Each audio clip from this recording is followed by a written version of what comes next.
நான் தர்மங்களை பண்ண பண்ண தர்மேண பாபம் அபனுததி என்று சாஸ்திரம் தெரிவிக்கிறது. நாம் தர்மத்தை செய்ய செய்ய அதனால பகவான் மகிழ்ந்து நம்முடைய பாபங்களை எல்லாம் மன்னித்து விடுகிறார். பாபம் குறைய குறைய மனதில் இருக்கிற ரஜோகுணமும் தமோகுணமும் குறையும். அந்த இரண்டும் குறைந்தால்தான் விருப்பு வெறுப்பு, பேராசை, வஞ்சனை, ஏமாற்றும் புத்தி இது எல்லாம் குறைந்து விடும். அப்பதானே மனசு தெளிவா இருக்கும். தெளிவான மனதை கொண்டுதான் பகவானிடத்துல பக்தி செலுத்தவே முடியும். நாம தினமும் நெத்திக்கு திலகம் இட்டுக்கிறோமோ இல்லையோ, திருமணம் இட்டுக்கிறோம், விபூதி இட்டுக்கிறோம், ஏதோ ஒண்ணு இட்டுக்கிறோம். ஒரு கண்ணாடியை பார்த்து தானே இட்டுக்கிறோம். இந்த கண்ணாடி இன்னைக்கு எடுத்து பார்த்தா ரொம்ப அழுக்கா இருந்தது. ஒரு துணி எடுத்து நன்னா கண்ணாடியை தொடச்சேன், தொடச்சிட்டு பார்த்தேன், அழகா திருமணம் இட்டுட்டு வந்துட்டேன். 4 நாள் கழிச்சு திரும்பவும் கண்ணாடி எடுத்து பார்த்தா அழுக்கா இருந்தது.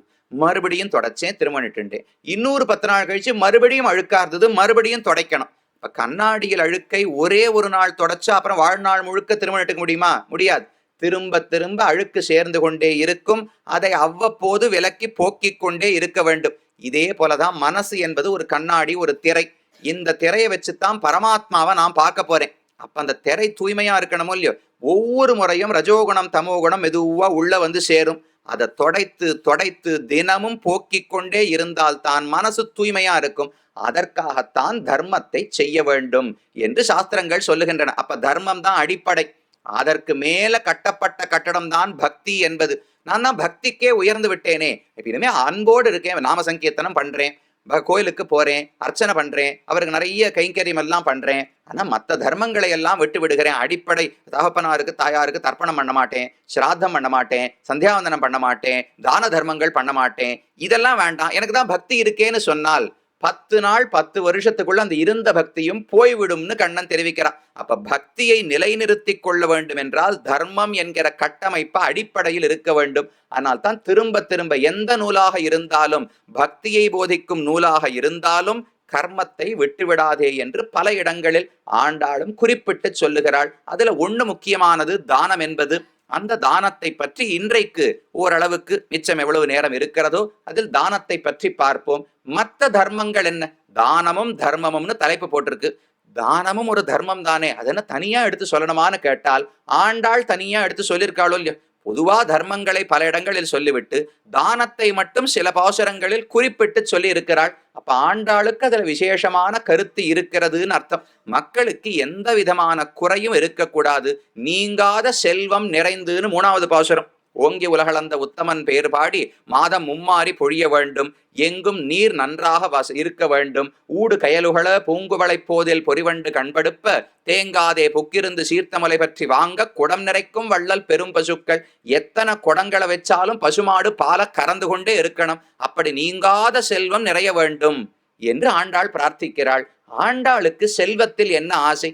இவள் ஆசைப்பட்டது கண்ணனைத்தானே. இப்ப பணங்காசு வரணும்னு ஏன் பாடுகிறாள் என்றால் தன்னுடைய ஆனந்தத்துக்காக அல்ல, ஊர் மக்கள் ஆனந்தமாக இருக்க வேண்டும் இல்லையோ. தான் மட்டும் ஆனந்தப்பட்டு ஊரில் அனைவரும் பஞ்சத்தில் வாடுவதை ஆண்டாளால் பொறுக்க முடியாது. எல்லாரும் சந்தோஷமா இருக்கணும். அவரவர்களுக்கு என்ன ஆசையோ அதை அவரவர்கள் அடைய வேண்டும். எனக்கு கண்ணன் வேண்டும், எனக்கு கண்ணனை அடைய வேண்டும் என்கிற எண்ணம் ஆண்டாளுக்கு. அதனால தானத்தை விசேஷமாக சொல்லி அதை தவிர பல தர்மங்களை தெரிவிக்கிறாள். அதனால நானும் தாமம்னா என்னன்னு இன்றைக்கு பார்ப்போம். மற்ற தர்மங்கள் நாம் என்ன கடைபிடிக்கலாம், இன்றைக்கு அதை எப்படி நாம் பார்க்க வேண்டும், என்ன கண்ணோட்டத்தில் சாஸ்திரங்கள் சொல்லுகின்றன என்பதை நாளைய தினம் அனுபவிப்போம். முதல்ல தானம் என்றால் என்ன? தர்மம் என்பது பொதுவாக நாம் செய்ய வேண்டிய எல்லா கடமைகளையும் குறிக்கும். அந்த தர்மம் என்றால் என்ன, எப்படி பண்ணணும்னு நாளை பார்ப்போம். அதுல ஒரு சிறப்பான தர்மம் தானம். தானம்னு சொல்லப்படுகிறது. தானம்னா ஒண்ணுமில்லை, எனக்கு தெரிஞ்ச பொருள் தான். நம்மிடத்தில் இருக்கும் ஏதோ ஒரு பொருளை மற்றொருவருக்கு வழங்குகிறோம். இது இனி என்னுடைய சொத்து அல்ல, இது உங்களுடைய சொத்து. கடன் கொடுப்பதை போல கிடையாது. கடன் கொடுக்கிறோம்னா இது என் சொத்து தான், திரும்ப வர வேண்டும்னு எதிர்பார்க்கிறேன்னு அர்த்தம். தானம் கொடுக்கும் பொழுது இது இனிமேல் என்னுடைய சொத்தே கிடையாது. இந்திரா ஒரு ஆகுதி யாகம் பண்றோமோ இல்லையோ, யாகம் பண்ணும்போது என்ன சொல்றோம்? இந்திராய இதம் ந மம, இந்த ஆகுதியை, இந்த பொருளை இந்திரனுக்கு வழங்குகிறேன், இது இனிமேல் என்னுடையது அல்ல என்று தியாகம் பண்ணுகிறோமோ இல்லையோ. தியாகம்னு சொன்னாலும் தானம்னு சொன்னாலும் கிட்டத்தட்ட ஒரே பொருள் தான். யாரோ ஒருவருக்கு என்னுடைய சொத்தான பொருளை வேறு ஒருவருக்கு நான் கொடுக்கிறேன், இதற்கு தானம் என்று பெயர் சொல்லப்படுகிறது. இந்த தானத்தை எப்படி செய்கிறோமோ அதை பொறுத்து வெவ்வேறு விதமான பயன்கள் உள்ளன என்று தெரிவிக்கிறார்கள். உண்மையில தானத்தால புகழ் பெற்றவர் கர்ணன்னு சொல்றோம். யார் எதை கேட்டாலும் தானம் கொடுத்தார். மகாபலி தானத்துக்கென்றே பேர் போனவர். அதனாலத்தானே அதை பயன்படுத்தி வாமனமூர்த்தி தானம் கேட்டு போனார். மகாபலிக்கு யார் எதை கேட்டாலும் கொடுக்க வேண்டும். விரீடா வித்த வதான்ய யசோ நாசீர தாட்டீபட்டஹா என்று சுவாமி வேதாந்த தேசிகன் தன்னுடைய தசாவதார ஸ்தோத்திரத்தை தெரிவிக்கிறார். வதான்யஹா, அந்த தானவன் அசுரனாக இருந்தாலும் அவனுக்கு வள்ளல் தன்மை மிக அதிகமாக இருந்தது. யார் எதை கேட்டாலும் கொடுக்கும் தன்மை இருந்தது. அதை பயன்படுத்தித்தான் வாமனமூர்த்தி 3 அடி மண் கொடுன்னு கேட்டு உலகத்தையே திரும்ப பெற்றார். ஆச்சாரியனே வந்து தடுத்தார்.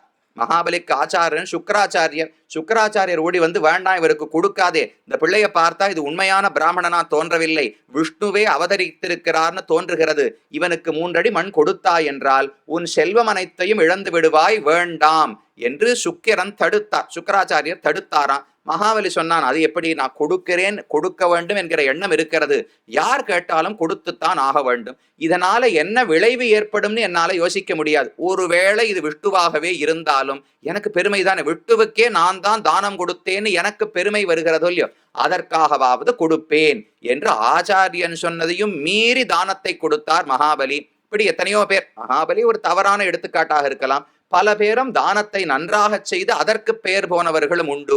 அப்படி தானம் என்பதை எப்படி செய்ய வேண்டும், அதுல பல விதங்கள், என்ன கண்ணோட்டத்தில் எப்படி தானத்தை செய்ய வேண்டும் என்று தெரிவிக்கிறார்கள். முதலில் தானத்தில் 6 பகுதிகள் இருக்கின்றன. அப்படியே சின்ன சின்னதா பிரிச்சு பாருங்க, எவ்வளவு ஆழமா யோசிக்கணும்னு சாஸ்திரத்தை பார்த்து நாம் புரிந்து கொள்ள வேண்டும். நம்முடைய பொருளை மற்றொருவருக்கு தானம் கொடுக்கிறோம், அவருடைய சொத்தாக ஆக்குகிறோம், இவ்வளவுதானே தானம் என்கிற செயல். அதுல 6 பகுதிகள் இருக்கின்றன தெரிவிக்கிறார். தாத்தா பிரதிகிரஹீதாச்ச ஸ்ரத்தா தேயம் ச தர்மயுக் தேச காலௌச்ச தானானாம் அங்கான் ஏதானி ஷட்விதுஹு என்று பீஷ்மாச்சாரியர் யுதிஷ்டிரனுக்கு உபதேசிக்கிறார். இந்த தானத்தினுடைய பெருமை பல இடங்களில் ராமாயணத்தில் சொல்லப்பட்டிருக்கு. மகாபாரதத்தில் விசேஷமாக தான தர்ம பர்வா என்று ஒரு பருவம். யுதிஷ்டிரன் ஜெயித்து விட்டான், பீஷ்மாச்சாரியர் அம்பு படுக்கையிலே கிடக்கிறார், அவர் மரணம் அடைய போகிறார், உத்தராயணம் வரணும்னு காத்து கொண்டிருக்கிறார். அப்ப கண்ணன் சொல்றார், அவர் மட்டும் புறப்பட்டு போயிட்டார்னால் ஞானமே உலகத்திலிருந்து மழுங்கி போய்விடும், தர்மத்தை பற்றி நீ தெரிந்து கொள்ளவே முடியாது, யுதிஷ்டிரா சீக்கிரமா போய் அவரிடத்தில் உபதேசங்களை கேள் என்று கண்ணன் தூண்டுகிறார். அனுசாசன பர்வா என்று ஒரு பெரிய பருவம். பீஷ்மாச்சாரியர் யுதிஷ்டிரனுக்கு பலவிதமான உபதேசங்களை பண்ணுகிறார். ராஜா எப்படி நடக்க வேண்டும், சாதாரணமா மனுஷன் எப்படி நடக்க வேண்டும், மோட்சத்தில் ஆசை இருப்பவன் எப்படி நடக்க வேண்டும், அதுலதான் சகஸ்ரநாமத்தினுடைய உபதேசமும் வருகிறது. இதெல்லாம் இந்த அனுசாசன பருவத்தில் தான் உள்ளே அடங்கி இருக்கிறது. அதுல தான தர்ம பர்வா என்று ஒரு உபபர்வா, கிளைப்பருவம், அதுலதான் இந்த தானத்தை பற்றி பல இடங்களிலே பீஷ்மாச்சாரியர் உபதேசிக்கிறார். அதுல ஒரு இடத்துல சொல்றார், இப்படி 6 அங்கங்கள், பகுதிகள் தானத்துக்கு இருக்கின்றன. கொடுப்பவர், தானம் கொடுப்பவர் முதல் வியக்தி, தானத்தை பெறுபவர் 2வது வியக்தி, கொடுக்கப்படும் பொருள் 3வது, ஸ்ரத்தா அடுத்து ஒண்ணு கண்ணுக்கு தெரியாத ஒன்ன சேர்க்கிறார் பீஷ்மாச்சாரியர். கொடுக்கிறவர் கண்ணுக்கு தெரிகிறார், வாங்குறவர் கண்ணுக்கு தெரிகிறார், கொடுக்கப்படும் பொருள் கண்ணுக்கு தெரிகிறது. கண்ணுக்கு தெரியாத ஒண்ணு இருக்கான், என்னதுன்னால் ஸ்ரத்தை, மனதில் என்ன எண்ணத்தோடு கொடுக்கிறான் என்பது மிக முக்கியமானது. வெளிப்பட பார்க்கும்போது செய்யும் செயலுக்கு ஓரளவுக்குத்தான் மதிப்பு உண்டு. அதற்கு என்ன எண்ணத்தோடு செய்கிறேனோ அதை வைத்துத்தானே அந்த செயலுக்கே பெருமை ஏற்படுகிறது. ஒண்ணுமே வேண்டாம், ஒருத்தர் காலில் விழறேன், விழும்போது இவர் ரொம்ப பெரியவர், இவர் ஆசீர்வாதம் இருந்தால்தான் நான் நன்னா இருப்பேங்கிற எண்ணத்தோடும் விடலாம் இல்லையா. இவர் காலெல்லாம் விழ வேண்டியிருக்கு, எனக்கு வந்த நேரத்தை பார்த்தீங்களா என்கிற எண்ணத்தோடும் விடலாம். அப்ப அது நிஜமா நமஸ்காரமா? நமஸ்காரம்னு சொல்லணும்னால் அடியேன் தாழ்ந்தவன், நீர் உயர்ந்தவன்கிற எண்ணத்தோடு காலில் விழுந்தால்தான் அது வணக்கம்னு சொல்லவே முடியும். வணக்கம்னாலே தலை குனியணுமோ இல்லையோ. எனக்கு உள்ளுக்குள்ள மனசு அகங்காரமா இப்படி பார்த்துட்டு இருக்கு, இந்த தலை மட்டும் பூமியில பட்டு பிரயோஜனமே கிடையாது. அப்ப செயல் என்ன இருக்கிறதோ அது முக்கியம் அல்ல, அதற்குள்ள இருக்கக்கூடிய எண்ணம் தானே செயலை மாற்றுகிறது. பகவானுக்கு புஷ்பங்களை எடுத்து மாலையாக தொடுத்து சமர்ப்பிக்க வேண்டும். 2 வழி இருக்கு. ஒண்ணு, நேர கோவிலுக்கு போனேன், உதிரி புஷ்பத்தெல்லாம் எடுத்துட்டு போனேன், உட்கார்ந்துண்டு அங்கேயே தொடுத்தேன், பகவானுடைய நாமங்களையே பாடிக்கொண்டிருந்தேன், அவனை பத்தின சிந்தையினையே மாலையை தொடுத்து சமர்ப்பித்து விட்டேன். இது ஒரு வழி இல்லையா. வீட்டுல தொலைக்காட்சியை போட்டு விட்டு அதுல என்னென்னமோ பாட்டு பாடிட்டு இருந்தது, அதை பார்த்துட்டே கை மட்டும், பழக்கம் இருக்கு, 30 வருஷமா கட்டிட்டு இருக்கேன்னா கை மட்டும் மாலையை ரொம்ப அழகா தொடுத்துரும். அந்த மாலையை கொண்டு போய் பகவானிடத்துல சமர்ப்பித்தால் அவர் எதை பார்த்து ஆனந்தப்படுவார்? திரைப்படத்தை பார்த்து கட்டினவர் ரொம்ப நன்னா கட்டியிருக்கலாம், அடியனுக்கு சுமாரா கட்ட தெரிஞ்சுக்கலாம், ஆனா நாம சங்கீர்த்தனம் பண்ணிட்டு கட்டினேன்னால் அதைத்தானே பகவான் விரும்ப போகிறார். அப்ப செயல் முக்கியம் அல்ல, அந்த செயலுக்குள்ள இருக்கிற எண்ணம் தான் மிக முக்கியமானது. செயல் முக்கியமல்ல என்பதற்காக செயலை விட்டுடவும் முடியாது. செயலை கண்டிப்பாக செய்ய வேண்டும். அகர்மணி அகர்மய பஷ்யேது அகர்மணிச்ச கர்மயகான்னு கண்ணன் கீதையில சொல்றார். எந்த செயலாக இருந்தாலும் அதை வெறும செயலாக பார்க்காதே, உள்ளுக்குள்ள எண்ணம் என்ன என்று பார். சரி, எண்ணம் மட்டும் நன்னா இருந்தா போறோம். எனக்கு பகவானுக்கு 1000 புஷ்பங்களை தொடுத்து மாலையா சமர்ப்பிக்கணும்னு எண்ணம் அப்படின்னு சொல்லிட்டு அடுத்த வேலையை பார்க்க போகக்கூடாது. அதை முயற்சி பண்ணி ஒரு 10 புஷ்பத்தையான நிஜமா சமர்ப்பிக்கணுமோ இல்லையோ, எண்ணம் இருந்து செயல்படுத்தாவிட்டாலும் பிரயோஜனமே கிடையாது, எந்த நன்மையும் ஏற்படாது. நல்லா செயல்படுத்தி எண்ணத்தில் அதை பத்தின ஒரு மரியாதையே இல்லாவிட்டால் அதுவும் சோபிக்காது.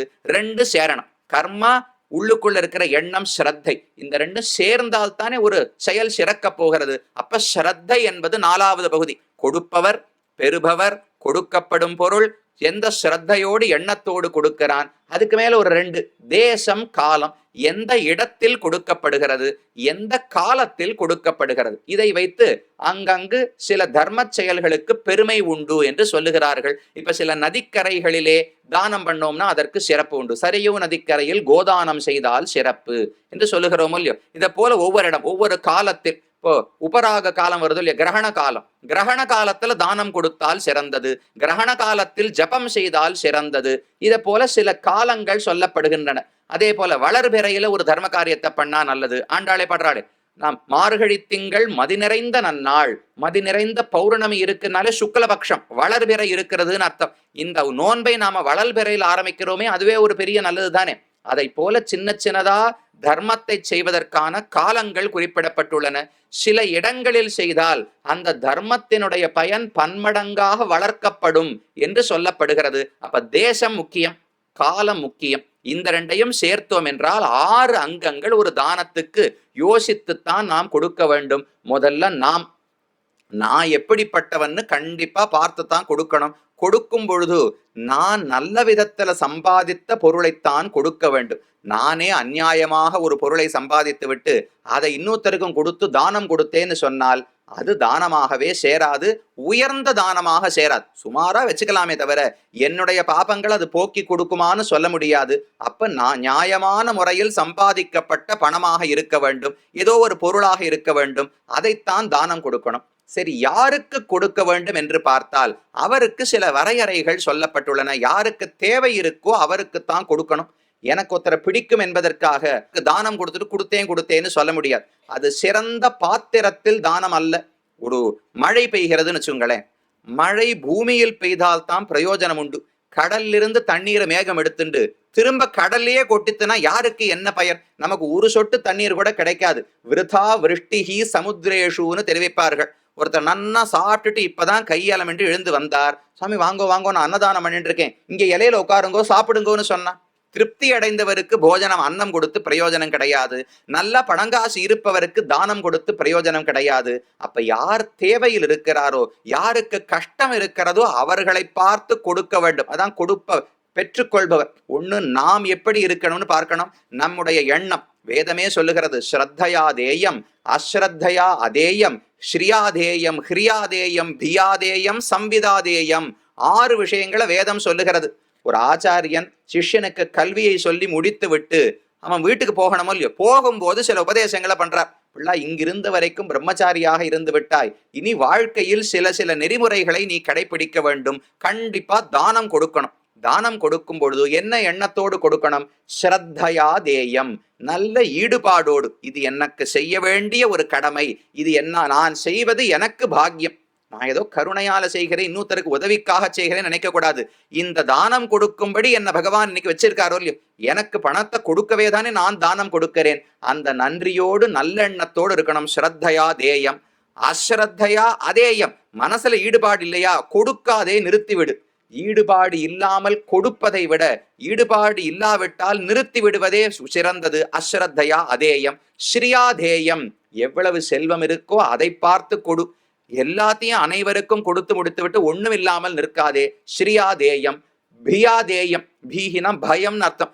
கொடுக்காவிட்டால் அது பாபம் என்கிற பயம் ஏற்படணுமா. செல்வம் எனக்கு இருந்தால் எல்லாம் என் சொத்து, நான் எப்படி வேணுமோ பயன்படுத்தலாம் நினைக்க கூடாது. இதை நான் மற்றவர்களுக்கு கொடுக்காமல் போனால், யாரால் பயனடைந்திருக்கிறேனோ அவர்களுக்கு கொடுக்காமல் போனால் இது தவறாகும், பாபமாகும்னு பயம் இருக்கணும். ஹிரியாதேயம், ஹ்ரீஹினா வெட்கம்னு அர்த்தம்.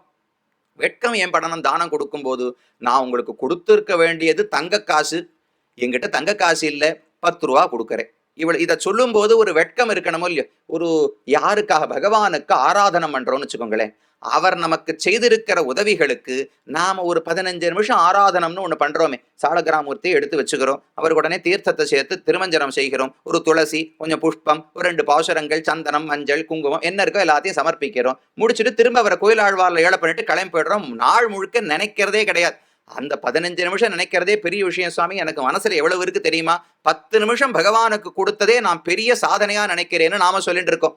அவர் நமக்கு பண்ண உதவிகளுக்கு நாம செலுத்துகிற பதில் உதவியா இது ஒரு அதற்கு தகுந்ததா இருக்குமா? ஒரு நாளும் இருக்காது.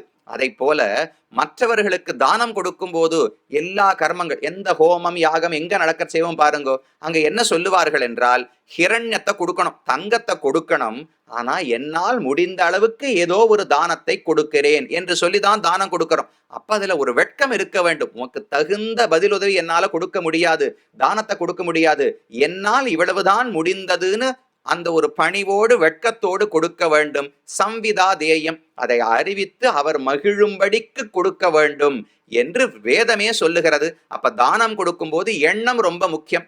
எண்ணம் தவறாக இருந்தால் அந்த தானத்தினுடைய விளைவு என்பதே ரொம்ப மாறி போய்விடும். தானம் கொடுக்கும் போது ஸ்ரத்தை என்று ஒரு அம்சம் சொல்றோமோ இல்லையோ, அதை 3 விதமா கண்ணன் பிரிக்கிறார்.